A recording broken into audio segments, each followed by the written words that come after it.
Episode 4 of The Mandalorian Season 3 is here, and we got some mixed opinions on this one. However, we did get the answer to the question, who saved Grogu from the Jedi Temple? Now, of course, this is a breakdown video, so spoiler alert! What's up, guys? It's Mike, a guy who loves Star Wars, and today we're breaking down Episode 4 of The Mandalorian Season 3. Now, before we start, tell me what you think in the comments section below. Rank this episode out of 10. And as always, I will give you my ranking at the end of the breakdown. So this episode opens with the covert that Bo and Din joined at the end of Episode 3. Now, Din wants Grogu to begin training. Even though he's not old enough to speak the creed and put the Mandalorian helmet on, he still wants him to learn to fight. Now, Grogu's first opponent is the same foundling that we saw in the first episode of Season 3, which we come to find out later in the episode that this is Paz Vizsla's actual son named Ragnar. And after Grogu beats Ragnar like a badass, jumping around him like who we can only assume is his actual father, Yoda, when Ragnar is walking away, this pterodactyl-looking creature comes down from the sky and takes him away. Now, this is not the first time that this has happened to this covert on this planet.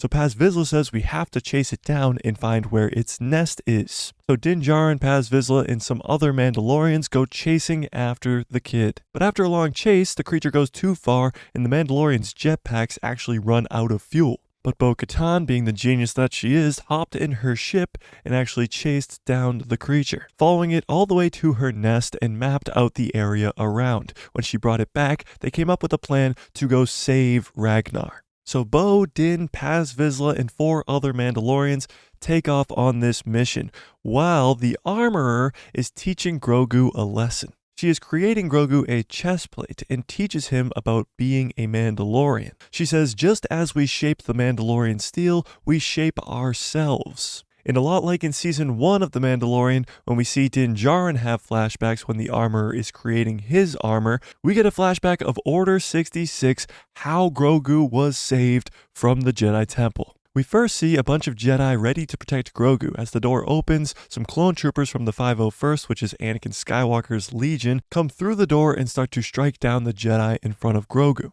One of the Jedi puts Grogu in an elevator and sends him up. And when the doors open, we see a semi-familiar face in Kelleran Beck. Now, some fans might actually recognize Kelleran from the Star Wars-themed game show called Jedi Temple Challenge. Kelleran Beck was a character created to host that game show. He was a trainer of younglings in the Jedi Temple, which all makes sense because Grogu was a youngling in the Jedi Temple, so Kelleran would obviously know about Grogu's existence. And like any good teacher, I'm sure he really cared a lot about his students and would do anything to save Grogu.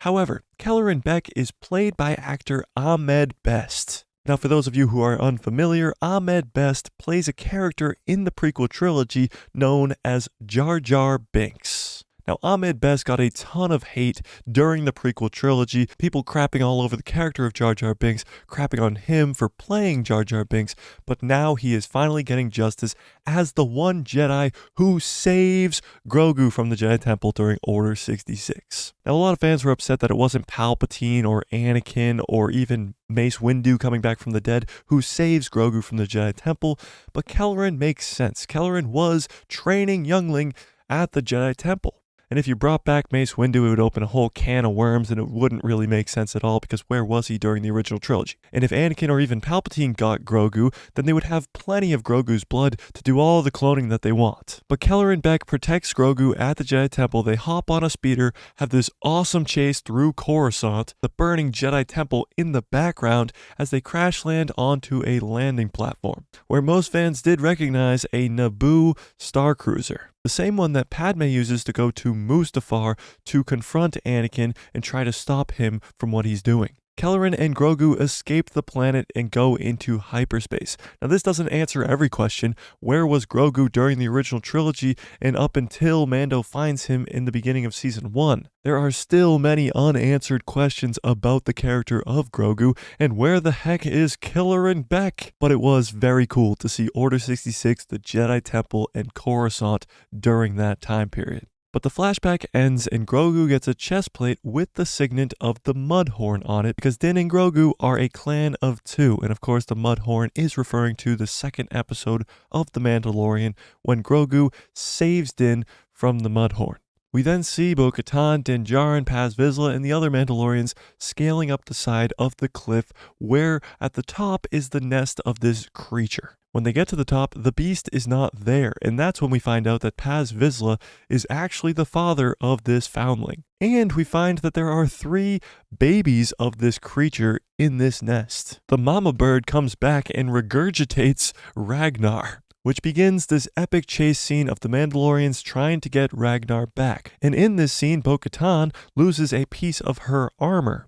Din ends up saving Ragnar, and now the conflict between him and Paz Vizsla is over with because he saved his son, which could lead to something down the line because Din Djarin is trying to bring all the Mandalorian back together, and of course he needs the Mandalorian on his side when that happens, and Paz Vizsla was one who was very anti-Din Djarin. But now that he saved his son, I think Paz Vizsla will actually follow Din Djarin if he tries to lead. But the pterodactyl creature gets eaten by the turtle alligator that we saw in episode 1 of season 3. There's always a bigger fish.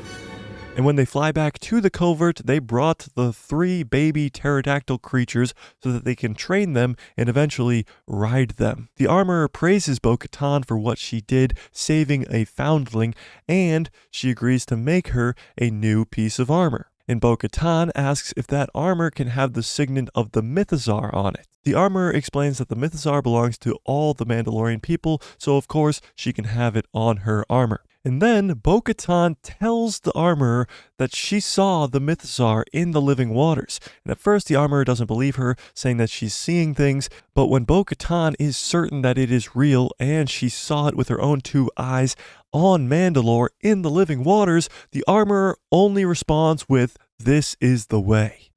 This is the way. Now, I thought this episode was very, very good. I know a lot of people were let down about who saved Grogu in the Jedi Temple, but you have to remember, it only makes sense that it is a character that isn't as big as Anakin Skywalker or Mace Windu. And I think bringing back Ahmed Best is a great look for Star Wars. After all the crap he got as Jar Jar Binks, this was just a feel-good moment. And I see where some people are at, where this is episode 4 of only 8. We're halfway done with the season, and it seems like there's no big conflict going on, which is why I give this episode an 8.5 out of 10. It was a good episode. The Order 66 flashback stuff was cool, but the other storyline that was going on with Din saving Paz Vizsla's son so that he could gain Paz Vizsla's trust for when he inevitably wants to lead Mandalore, where is the conflict? And where's Moff Gideon? And what is going on? But I have hope that the second half of this season is going to kick it up into high gear and it's going to be awesome. But tell me what you thought about this episode. If you haven't yet, rank it out of 10 in the comment section below. Smash like if you like this video, hit subscribe, and hit that bell so you get notified every time I post a video. If this episode did one thing correctly, it was get me excited for more Mandalorian. I can't wait for the second half of the season, and I know that it's going to ramp up really, really quickly. But if you want more breakdown videos like this, leaks and rumor videos, and of course, live streams every Tuesday and Thursday, stick around this channel by hitting that subscribe button, and may the Force be with you, always.